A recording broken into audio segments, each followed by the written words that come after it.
Alright, I want to get this out of the way now so people understand what I'm doing in this video. I am a massive fan of The Critical Drinker. He's one of the several people that inspired me to make my own videos. I agree with a lot of his assessments on the current state of the filmmaking industry and what's wrong with it. That being said, I don't agree with every statement or review he's ever made. Clearly. And I think that's a good thing. It's not only healthy but necessary for people to come to their own conclusions for not only films, but important issues that affect culture. You can of course tune into someone's opinions because you like their perspective on issues or whatever reason, but it's important to call out bad taste even if it's from someone you admire. This brings me along to what I consider to be Critical Drinker's worst opinion and review, at least my least favorite of his, and that is his video on Blade Runner 2049. Basically, he compares the movie to a new iPhone. It's big and flashy, but overall is something that doesn't do anything unique compared to its predecessor, and thus basically pointless in its existence. What? Actually, based on the video itself, there's tons of people in the comments shocked by his review of this movie, saying this was a big gold swing and a miss for him. I was one of them. And now I'm making this video. I will say, this isn't going to be a blind defense for 2049. I think Drinker makes some fair critiques, and I'll point them out when we get to them. Also, some of his critiques will be coming down to just personal preferences, but overall, most of his problems and arguments for why the movie is mediocre are very weak in my opinion. And now I'm gonna tell you why, starting with... So I'm going to abbreviate certain sections because a lot of his video is just him describing the plot. I'm going to show the points that he makes in their entirety. I won't cut out any important points he makes, but if you don't trust me, go watch the whole video for reference. The link is in the description. Also, this goes without saying, but there will be heavy spoilers for both Blade Runner and Blade Runner 2049. If you haven't seen them, go watch them, they're great. Okay, so in the beginning he states how this movie takes place nearly 30 years after the events of the original, and that Earth is worse than ever before. Ecosystems have collapsed, and a man named Wallace has taken over what's left of the Tyrell Corporation. Not only did he manufacture protein farms to avert famines, but he also created a new line of replicants who obey orders. Some of these newer models, like the main character K, are Blade Runners themselves, sent to hunt down and retire older models who are deemed dangerous. Anyway, K is a replicant himself and fully aware of his condition, which strikes me as kind of an odd choice considering the events of the first movie, where replicants have started to rebel against their human masters. Like, haven't these things already proven to be dangerously unreliable? Well, according to the first film in the opening crawl, it just says a combat team of replicants on one planet. We don't know the exact number, but we do know the Tyrell Corporation has made possibly thousands, if not millions of them, for slave labor on off-world colonies. So what do you mean when you say these things have proven to be dangerously unreliable? As far as the first movie goes, it's implied this is a thing that happens with replicants from time to time and doesn't really serve as an existential threat to the human race. Now, true, the whole reason Blade Runners exist is because replicants are known to get violent. At the end of the first movie, the replicants on Earth end up killing the CEO of the company that made them. Plus, it's stated at the beginning of 2049 there was a series of violent rebellions that led to the closing of the Tyrell Corporation. But consider this for a second. Humans have become so reliant on these machines to do labor for them for years now. Sure, they had a short series of rebellions, but for the first decade or so, they've proven to be a reliable source of labor. Not only that, they make humans a lot of money. Realistically, this isn't something they're just going to stop making entirely. If anything, they would probably need to create a new and improved model so things like this wouldn't happen. Oh wait. Also, isn't creating replicants with the sole purpose of hunting and killing other replicants an inherent conflict of interest that'll make them even more likely to go rogue? Well, it could possibly, but as the movie already shows, the police department and Wallace Corporation have been taking even more safety precautions with their replicants, making them perform baseline tests to check their mental stability. Now, this doesn't prove to be as effective as they thought as the movie progresses, but that just ties into the same themes as the first movie about replicants breaking their programming. Plus, I would argue it's smarter for them to create a replicant to hunt down other replicants. As it's established in the beginning of the original, the replicants were superior superior in strength and agility compared to human beings. So it stands to reason they would make an improved model to hunt older ones down in order to have an even playing field. I mean, in the original, it doesn't make much sense for Deckard or any human being to be hunting them. I get that's all they had at that current era in the movie, but he gets his ass handed to him in every single fight. Without the reliance of his gun, he gets beaten time and time again. It makes me wonder what makes him so qualified and not just a regular detective to hunt down beings who are smarter and stronger than they are. I don't even have to question it with Kay, because that's the sole purpose for his creation. But Drinker, the original movie heavily implied that Deckard himself was a replicant. How can you criticize this film for doing the same thing? Well, the difference is that the first movie only suggested the idea, while leaving the ultimate truth and the resulting moral complications open to interpretation. It was an interesting question to ponder, rather than a concrete aspect of the narrative. Now we're just straight up told that our protagonist is a replicant right off the bat, who makes a living hunting and killing other replicants, and doesn't have any kind of moral conflict in this regard. Okay, no. First of all, the only reason you say Deckard being a replicant is not a concrete aspect of the narrative is to avoid the fact that logistically it doesn't make sense in the plot. Why would Tyrell create a replicant that is less strong to hunt down other replicants? Sure, it's a cool idea to ponder the nature of his existence, but other than that, this being added to the final cut makes no sense in the context of the plot. Luckily for the people who seem to like this idea of Deckard being a replicant, this movie geniusly handles it to work in for whatever side of the debate you stand on, but I'll get into that later. And secondly, what on earth do you mean Kay has no moral conflict in killing replicants? Of course he does. He goes to hunt replicants, but he makes it clear when he first meets Sapper that he doesn't want to do this the hard way. He tries to give him every chance to stop fighting because he clearly doesn't want to have to kill him. Mr. Morton, if taking you in is an option, I would much prefer that to the alternative. Please don't get up. How does it feel, killing your own kind? We see constantly that his profession and overall life is a bleak existence. That's why the only form of joy he has is with his AI girlfriend. Joy. Yeah, a bit on the nose, but Blade Runner's no stranger to obvious symbolism at times. The only reason he's a Blade Runner is because he's been psychologically and artificially programmed to carry out this task. Not telling replicants like Rachel in the first movie what they are is no longer tolerated. New replicants are told straight up from their conception, you are a replicant. You are not human. This is your task. Do it or we will retire you. With that constant fear and psychological conditioning, it makes sense he would just go ahead and do it, and over time try to grow numb to the idea of killing replicants. So anyway, after searching the area, Kay recovers the remains of a second replicant buried beneath a tree. And wouldn't you know it, it's Rachel from the first movie. Oh. Well, I guess that answers the question of what happened to her then. Yeah, I'm not sure what he's saying here. Is he sad that she died? Well, I mean, the original already tells us her lifespan is 4 years, and that took place in 2019. And the title of this movie clearly states this is 30 years later, so I don't know what to tell you. So he goes on to say how in the plot, it's revealed Rachel died giving birth, and how that shouldn't be possible considering she's a replicant. That's when Kay's superior says that she's worried this could lead to a war between humans and replicants, and she orders him to hunt down the child and kill it. This is where Drinker makes his next points. Rachel died almost 30 years ago, which means her kid, even if they survived, has been on the loose for decades already. Why do you need to kill them so urgently now? If they were going to cause a problem, don't you think it would have happened already? Also, how exactly could a child of a replicant even grow and age and mature? Replicants are basically just genetically engineered robots. They're not actually human, and they don't go through the same biological processes as us. Also, don't they have like a 4-year lifespan hard-coded into their DNA? Wouldn't that sort of thing get passed on to their offspring?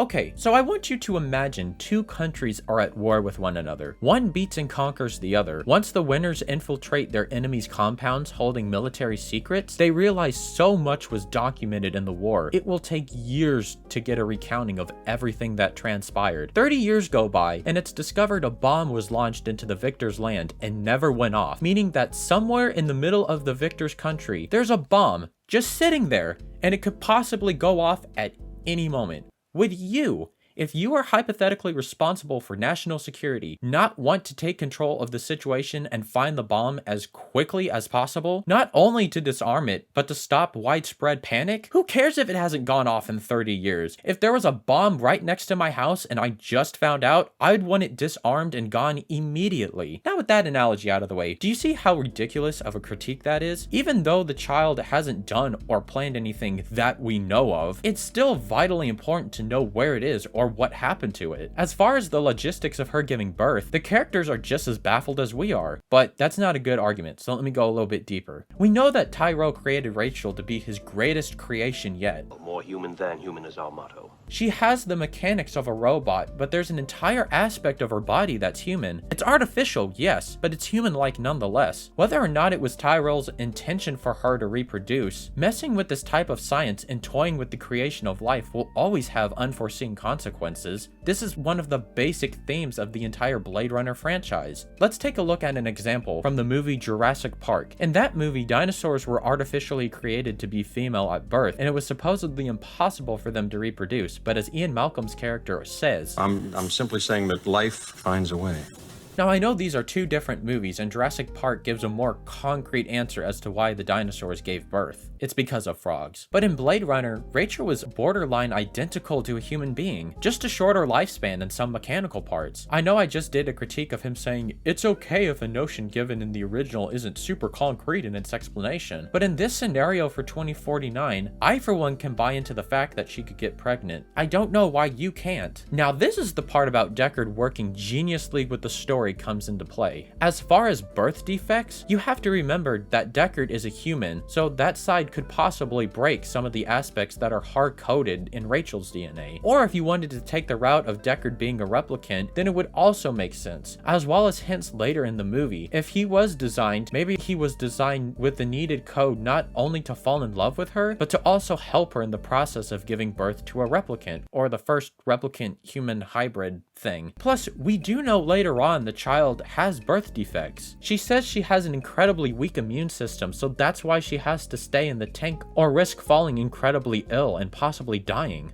Sorry, it's a compromised immune system. A life of freedom, so long as it's behind glass. All these points Drinker's making either require a second of reasoning to understand, or he just wasn't paying attention. Then we flash over to the Wallace Corporation, which is basically just the Tyrell Corporation by a different name. Why do I get First Order vibes from this place? I don't know. Why do you get First Order vibes from this? Are you implying that the writers were lazy and needed a big new bad guy? Well, at least in 2049, Wallace has a reason to be there. After the Tyrell Corporation failed to stop the famine and uprising, Wallace came in and fixed the problem. And modern problems require modern solutions. Again, I don't even understand the point of this statement. To say the Wallace Corporation is in any way like the First Order is just ridiculous. The sequel trilogy is a whole other beast to dissect, but the reasoning for their existence genuinely makes no sense because we're never given an explanation as to how they accumulated so much power and resources after the Empire collapsed. All we were given was remnants of the Empire formed the First Order. That's it. It could have worked had the trilogy explored their creation further, but they didn't. In 2049, the opening crawl and the rest of the movie gives us more context for the current state of the world and how Wallace rose to power. This isn't a repeat of what J.J. Abrams did. It gives a logical reason as to why there's a new power in the world, and it gives the proper amount of context needed.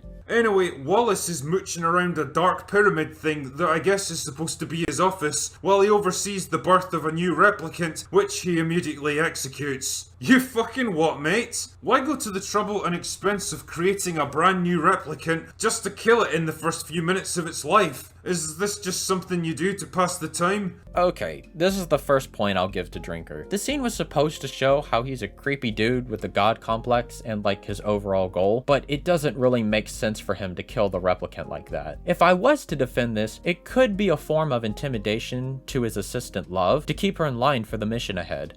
Or he could be touching her to see if by touch he could tell if the model could give birth. I will admit the latter of what I said is a stretch. I think this is a scene that could have been done better. The point here is that Wallace has been searching for a way to make replicants that can reproduce, but so far he's been unsuccessful. And I couldn't help but think, why? Why would he even want to do this when replicants are stronger, smarter, and better than humans in every way? Wouldn't an exponentially increasing replicant population present an existential threat to the human race? Well, one, it's a way to save money and make more at the same time. And two, I think it's simply because he thinks he can control them. The dude already has an insane ego and god complex. I wouldn't really be surprised if someone like him thought he could control something like that. It's obvious to us it wouldn't work, but when you're given that kind of power to create and destroy life on a whim, it's not surprising if you lose touch with reality. Let's look at a real life comparison. Bob Iger from Disney. Drinker. You and I think what he did in pushing The message into every facet of his company's entertainment was an idiotic idea, but with him making millions off it for years, he didn't care about the ramifications and unforeseen consequences. All he saw were dollar signs and the ability to stroke his own ego in the process. Now, making movies is completely different than manufacturing the creation of genetically modified cyborgs for slave labor,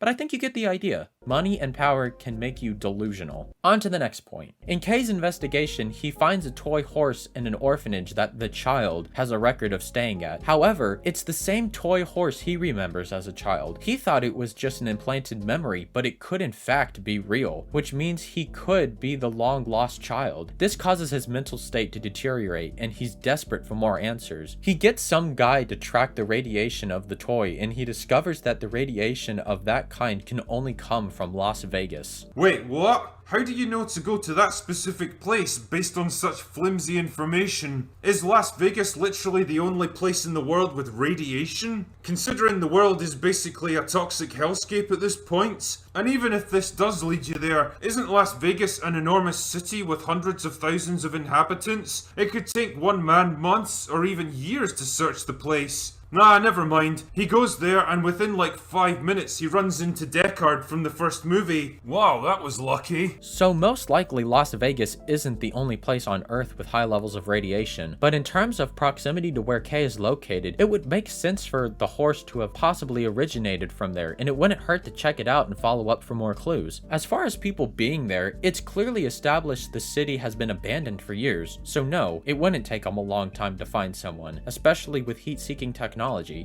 After a few fisticuffs, Deckard and Kay make peace and go for a drink to talk things over. You know, it's lucky they left behind all the supplies, equipment, furniture, entertainment systems, booze, and luxury items when they abandoned Las Vegas. It's not like that stuff would have been desperately needed elsewhere, or that it would surely be worth hundreds of millions of dollars in resale value. Okay, so basically right off the bat, he contradicts his last point he made about how Kay couldn't have found Deckard if Las Vegas was so populated with thousands of people. Drinker just says that he's lucky they, meaning the people, left. You know, it's lucky they left behind all the supplies. So in other words, Drinker, you do know why Kay found Deckard so quickly. As far as everything being left behind, have you ever heard of a hot zone? It's basically a place that is deemed too hazardous to live, and when a place gets to that point, everything must be left behind in order to not risk radiation exposure. Though the radiation has gone down due to a decrease in human activity, the rest of the world has moved on technologically speaking. I will say though, it could have been cool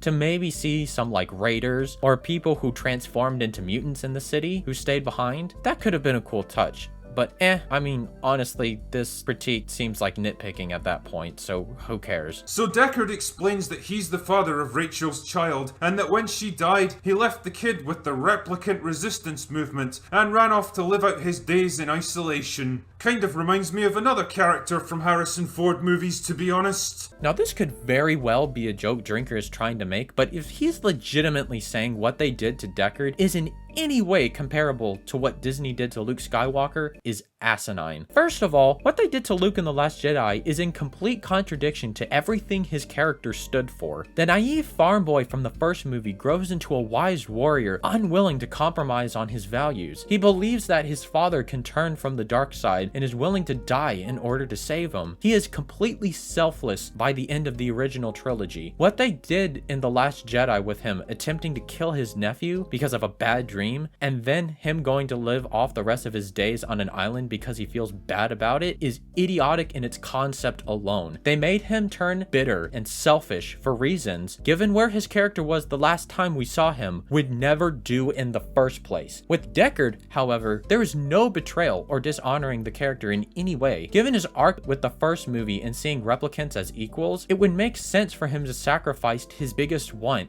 his child, for their cause. Yeah, it's really tough to see him in a place like this after the first movie, but his actions are done purely out of selflessness. He says he doesn't want to meet his daughter, but you can clearly see, given the excellent performance by Harrison Ford, that this is something eating away at his soul. But he can't meet them because as long as he's alive, it's a risk to his child's safety. One honors the character and one disrespects it. They are in no way the same thing. He goes on explaining the plot some more, about how Love finds Kay's location and then kidnaps Deckard and leaves Kay to die. The replicant resistance group finds Kay in time though and heals him. Then they order him to find Deckard and kill him so he doesn't compromise their mission. Meanwhile, Wallace tries to interrogate Deckard, but he's unwilling to talk. So Love takes Deckard away to be interrogated off-world. Wait, what? Don't you have torture devices right here on Earth? Do you really need to take him all the way to another fucking planet just to interrogate him? Isn't that just gonna give Kay the perfect chance to intercept his transport and... Ah, there we go. So yeah, this is another point I'll probably give the drinker. Though Kay coming to rescue him makes sense, he's already outside the Wallace compound and he knows what ships to look for. It doesn't make sense for Wallace to take Deckard off-world for torturing. You could say it's to conduct illegal torturing practices, but that wouldn't make any sense because Wallace is already the most powerful being on the planet with influence over everything. He could get away with illegal activity if he wanted to. Heck, he already does it in the movie. I wish there was a better reason for him to go to another planet. I'll agree. So after that, he just wraps up the rest of the plot. Kay saves Deckard but gets injured by Love. In his final act, he reunites Deckard with his daughter and passes away. The end.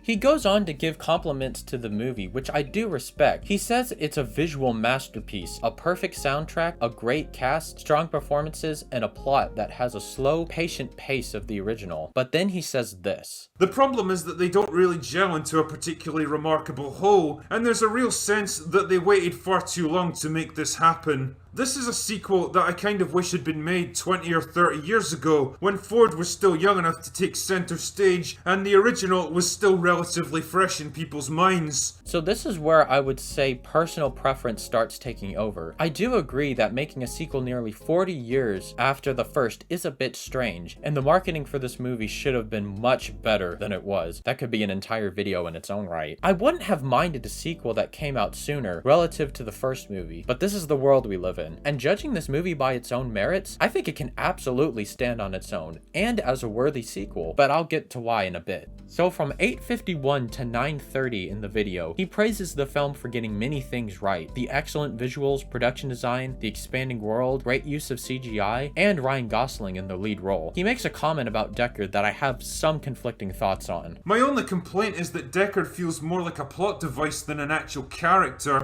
He's kind of an objective for other people to fight over. He doesn't take much independent action, and it's left to Kay to deliver him to his destination like a piece of cargo. Again, I think this will come down to personal preference and what you want to get out of the movie. True, he doesn't have a massive amount of screen time, but even with the little he has, I would argue it's at least the best Harrison has ever portrayed the character. As I mentioned earlier, his talk with Kay in the bar is a masterclass of acting. There's so much pain and heartache behind every facial expression and word uttered. On top of that, the scene of him fighting not to give into Wallace's tricks was harrowing, but also kind of badass. He sees Rachel and is immediately taken back to their first meeting. As Drinker says, it's so eerie seeing her again as an audience member. You can see Deckard almost falls for the gift until he sees the manipulation and says, Her eyes were green.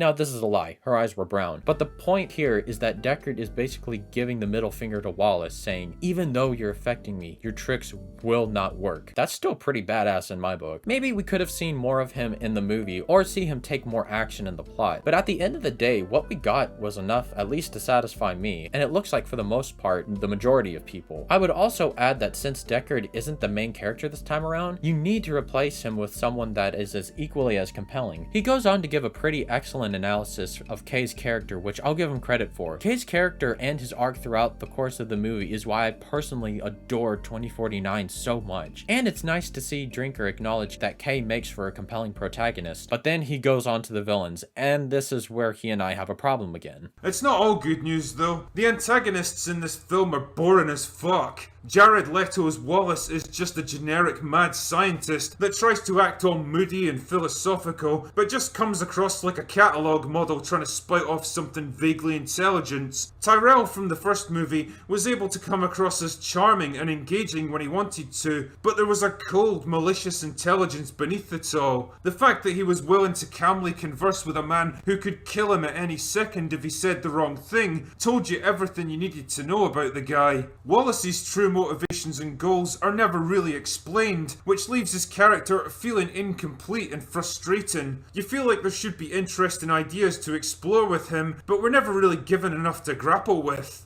Okay, so I never thought I'd be defending the actor who did this. Are you sweet talking me? But this is one of the few times I would say Jared Leto was actually really good in a role. Not only in his dialogue, but in the way he spoke it. There's such a calming yet threatening aura to him. He acted like an evil caricature of a Christ-like figure. That's why when we first meet him, he's wearing robes and sandals, typically clothes associated with Christ. He creates life and he destroys it. His character alone raises intriguing philosophical questions on the nature of a man thinking he's God. If we had the ability to create human life through artificial endeavors, could we really challenge God's place? How would a human being act if they genuinely believed they were God? And so on. Also, the dialogue that you say is vague and moody gives you a very clear explanation for why he's doing what he's doing. Since he was the one that saved Earth from the famine and created better replicants than Tyrell, he thinks he's a god, and with that notion wants to conquer the universe, aka heaven, as that is the right for a god to have. That's why he says, "We make angels in the service of civilization." That is how I took us to 9 new worlds. 9. A child can count to 9 on fingers. We should own the stars. And what does he need to accomplish this? A disposable workforce. And how can you make a disposable workforce quickly? Through breeding them. His motivations, while we can clearly see are insane, are as clear as day if you just analyze it for a second instead of dismissing it because it's not like Tyrell. Likewise, Love feels generic and totally uninteresting. Roy Batty was a fascinating antagonist because he was so multifaceted. On the surface, he was a cold, ruthless and brutal killer, but he was also a deeply emotional man, struggling with his own mortality, who cared about his companions and grieved at their loss. And his portrayal by Rutger Hauer was absolutely haunting. All I really got from Love is that she gets angry when things don't go her way. Not exactly complex stuff. Now, I'm not going to sit here and say that Love is a better character than Roy in the original, because that would be ludicrous. Everything Drinker said about Roy's character and Rutger Hauer's performance is spot on. However, to say there's nothing complex going on with Love is equally as ludicrous. Luckily, when I was making this review, I happened to notice a comment defending Love's character on his video. It's so good, even Drinker himself commented saying it was a good analysis. CD, you got everything perfect except for Love, who is in many ways used as a mirror for Kay. C. Wallace calls all the replicants by the nickname Love. It's not her name, it's just a generic nickname Wallace calls the replicants. She wants desperately to be important, so her whole character is wrapped up in trying to please and get the attention of Wallace. It's her whole identity. Even taking the nickname he calls everyone as her own name so she can lie to herself about how important she is. She wanted to be special and is so wrapped up in her lies she would instinctively lash out at those who were special. Kay in comparison also wants deep down to be special, to be more than just a replicant. It's why he works hard to make Joy seem more human. It's why he bites so hard on the possibility he was birthed. However, in the end, just before the final showdown, he's confronted by the ad for Joy, and it all comes together in his head when she calls him by that same nickname as Joy used to call him. In the end, he faces the truth. He's not special. Joy never loved him, but was programmed to make him feel like he was loved. And so he goes into his final battle at peace with the fact that he'll never be special. But he also makes an independent choice. He decides instead of killing Deckard like he was asked, like a good automaton should, he brings Deckard together with his daughter. He creates something real, rather than destroys. and dies. It's a lovely, if understated, tragedy. Thank you, Arizona anime fan. So yeah, they pretty much say it all. Love is a brilliant villain for this movie and a great juxtaposition for Kay's character. You know, I can't shake the feeling that this movie was intended as the middle act of a possible Blade Runner trilogy. There's a lot of elements here that get set up but never really pay off. Like the replicant resistance preparing to go to war with humans, Wallace's true intentions for the human race, or Deckard's reunion with his daughter. It feels like this movie was laying the groundwork for a sequel that would have resolved everything with some kind of epic conflict between humans and replicants. But since that's unlikely to happen, considering the lukewarm box office, I'm forced to judge this film solely on its own merits, and this is where I run into a bit of a problem. Though this wasn't announced at the time of his video, apparently there is a sequel series called Blade Runner 2099 in the works, produced by Amazon Studios. Look, they've made some great stuff, but given their track record with popular IPs, I would say prepare for the worst. But as far as things being set up without payoff, some of them are already explored or don't matter for the story. Wallace's true intentions are already stated in the movie. Could he possibly have more to his plan? Sure, but as far as this movie explaining his goals, we already understand everything he wants to do. As far as the Resistance and Deckard's reunion with his daughter, all I can say is, so? The Resistance is a basic seed that could grow into something later, but you don't need it resolved in order to have a satisfying experience with this movie. It's not the point. That's why the movie barely gives it any time and just gives us a hint of it. As far as what happens with Deckard and his daughter, I'd say it's about as open-ended and ambiguous as the original. Deckard gets home to his apartment and realizes his partner didn't kill Rachel, showing that he needs to go on the run, and then that's it.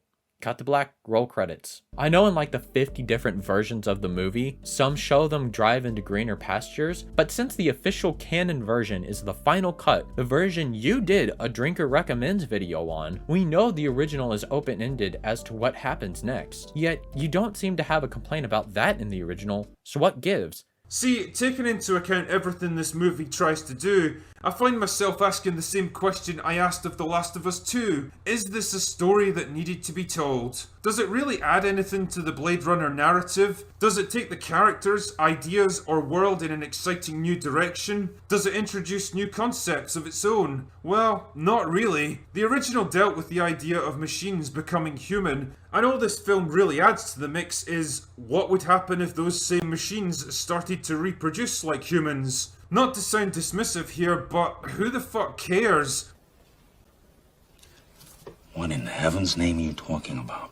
I'm going to bounce around answering his question, so hold on. Also, I'm not going to cut back to him beyond this point. He pretty much just says 2049 was a competently made movie, but one that wasn't necessary. As far as adding anything to the Blade Runner narrative or having new concepts of its own, it has plenty. It carries the same themes of what makes us human, what is a soul, and the dangers of mixing scientific endeavors with corporate greed, but they're all expanded upon in different ways. In other words, there are totally new ideas explored. Tyrell vs. Wallace is a great example of man playing God, but in 2049, it further explores these concepts, as I demonstrated earlier. The original dealt with the concept of how our memories can make us human. Not only is that explored here, but this movie explores the concept of physical bodies as an aspect of our humanity. These ideas are mostly explored in the form of joy. It asks us questions such as, do we have to inhabit a physical body to have a human experience? Or does our ability to think all that constitute a being worthy of respect? What does it tell us about replicants when they scoff and look down at joy? How are they any better than the humans that look at them as second-class citizens? How come AI's emotions aren't as legitimate as replicants? After all, they all came from the same creator, Wallace. Who are they to deny Joy's emotions if she claims she has it? Can we really trust our thoughts as our own? Or is it an idea forced upon us by our creators or society? The Resistance being a hive mind of collective thought and exhibiting the same bigoted views as humans goes to show the lengths people are willing to go in order to conform to something. On one side we have violent revolutionaries, on the other we have corporate societal compliance. Kay's entire journey is realizing that in order to become an individual, to have a soul, you have to have the ability to make your own choices. There's also the character of love, Drinker easily brushed off. We've never seen a replicant willing to submit to their master's wishes and actively seek their approval in a Blade Runner movie before. She is a tragic, cautionary tale about the dangers of a person submitting their entire lives to the soulless machine they were forced to serve. Kay's arc also deals with the existential themes of the first movie, just done in a completely different way, and explores different concepts as well. If anything, drinkers should adore this movie for tackling themes of how men are treated in this day and age. Isn't a big talking point on Drinker's channel about how modern movies and culture in general look down on men and issues plaguing them? Kay's character could easily serve as a metaphor for the modern man. That's why so many, I think, have adored this movie. They relate so much to Kay's character and his struggles. Like most men in the modern day, he's stuck in a loop of having a soul-crushing job, no friends,